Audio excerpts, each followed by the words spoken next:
You're listening to the Coast Business Radio podcast. The Independent Brewers Association provides a united voice for independently owned brewers across Australia. There are over 600 independently owned breweries, each one with its own unique identity. Research shows a 69% drop in sales since the coronavirus lockdown measures were implemented, which is very surprising. Jamie Cook is one of the founders of Stone & Wood and a current IBA board member. That figure, Jamie, and welcome, by the way, 69%. Who would believe? Yeah, thanks for having me. Obviously, a day that I think will go down in history in Australia is the 23rd of March, 2020, when we were forced to shut pubs and hospitality venues around the country. And, for a lot of the IBA members, who are all small brewers in this country, they rely very heavily on on-premise sales. In other words, sales of draft beer and packaged beer into pubs, restaurants, cafes, etc. And to lose that customer base overnight really ripped, probably half of their sales straight out of their hands. And then obviously a lot of the small breweries also run and operate their own tap rooms or cellar-door operations and bars within their breweries, and obviously they had to close those as well. So, and that provides quite a strong cash flow for a small brewer. Overnight, losing that much trade out of a small but growing business is hard to take, that's for sure. How do you get by? Are the banks supportive? Yeah, look, I think obviously the banks are all being quite supportive of small business at the moment, as are obviously the federal government with its JobSeeker and JobKeeper programs have helped out.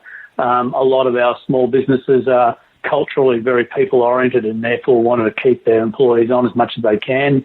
A lot of them had to cut back wages or cut back hours worked, etc. But what they're trying to do is keep most of their permanent staff on. Some of the casuals they've had to let go in their hospitality venues.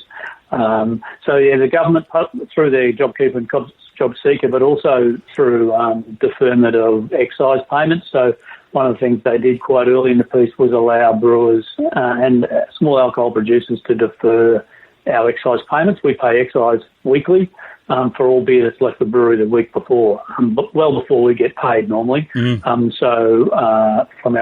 our customers. So it's an impediment on cash flow. So deferring that for a few months has certainly helped manage cash, but it's still a big impost, and it's just moving the problem down the road a few months. And at some point there'll be a tax bill there where everyone will have to pay. Which states have been hit the hardest by the drop in sales? So I was going to say Northern Territory, because they're very thirsty young men up there and women. But is it a national trend, or are there states that really stand out? No, it's around the country, unilaterally around the country. I mean, basically, every hospitality venue in the country closed as of that 23rd of March. And therefore, for most of the small brewers, that represented more than half of our business. So it was a big kick in the shins. 600 microbreweries or craft breweries, independent brewers. 600 is a lot, but all of those, because I was shocked at the cost to run not a hobby but a lifestyle, because it's very expensive, isn't it, to run a brewery? It's capital-intensive industry. Certainly, you need to invest a lot in plant equipment to get up and running, and then it's quite it's capital-intensive in terms of your growth. So if you are fortunate enough to be growing rapidly, you're investing a hell of a lot of money back in plant equipment to keep up with that capacity expansion. So it's very capital-intensive, and on a small scale. I always say that as small brewers we're magnificently inefficient because it takes, we're only about 6.5% of the volume of beer sold in Australia in those 600 small breweries, but we represent nearly half of the workers in the industry. So we certainly employ a lot of people, even though we're a quite small part of the total beer market. I'm always surprised at the cost of alcohol in Australia compared to that of, say, the rest of the world. And my friends who run microbreweries or small breweries, and they say that one word starts with an E. It's called excise. Is that the killer? It's certainly an impost. And it's there. It's obviously it's a taxation that should be in place, I guess. It's about how it's actually implemented is certainly has an impact on small businesses. As I said earlier, the cash flow impost of paying excise before you get paid by your customers, and excise runs at about 20% of the wholesale price of beer sold from brewers to pubs, bars, bottle shops, etc. And it's about 40% of our overall cost of goods. It's one of the biggest cost lines in any production of any brewery, regardless of size. So first of all, you're paying the government on excise that you're not collecting from your customers on day one, and probably some 45 days down the road, you're actually getting paid from your customers for that. So that's a big cash flow impost.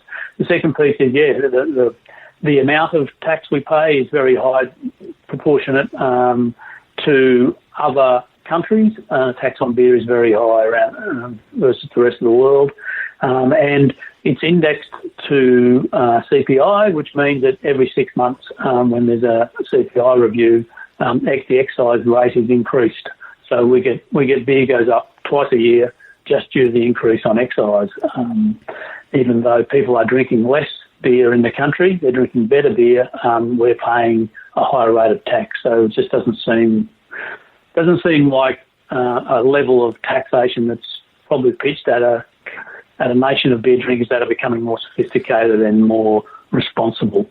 Where do you see the industry once we, as the Prime Minister says, cross the bridge, hopefully with the beer in our hand, but where do you see the industry once we get through this? Hopefully on the road to recovery. The big thing that the industry is looking for is obviously the reopening of those hospitality venues. The moment that happens, that will open the gates, so to speak, and just imagine that first taste of that first schooner in a reopened pub. How good is that going to be? It's always good. And I think that's the first thing is get some beer back out running through those venues, and we feel our customers out there are hurting just as much as we are. They've had 100% of their revenue just about cut off. So they need to be up and running again as soon as possible. Obviously, take into account that we manage the overall health of the nation at the same time. But the quicker we can get up and running and have those kegs being sold out into pubs and bars and restaurants again, and open our tap rooms, that will put cash back in the cash registers of the 600 breweries around the country, and we'll start to see some regrowth again. An industry that's been growing at around about 20% year on year over the last 5 years on average, and we've been gearing up for that ongoing growth. To hit a wall like this has certainly hurt us, but we'll reset our base, and hopefully with a bit more help from the government in terms of getting some more relief on that excise bill that's sitting down the road in a few months' time, we can actually get back up and running again. We're talking business, nothing but talk. This is the Coast Business Radio Podcast.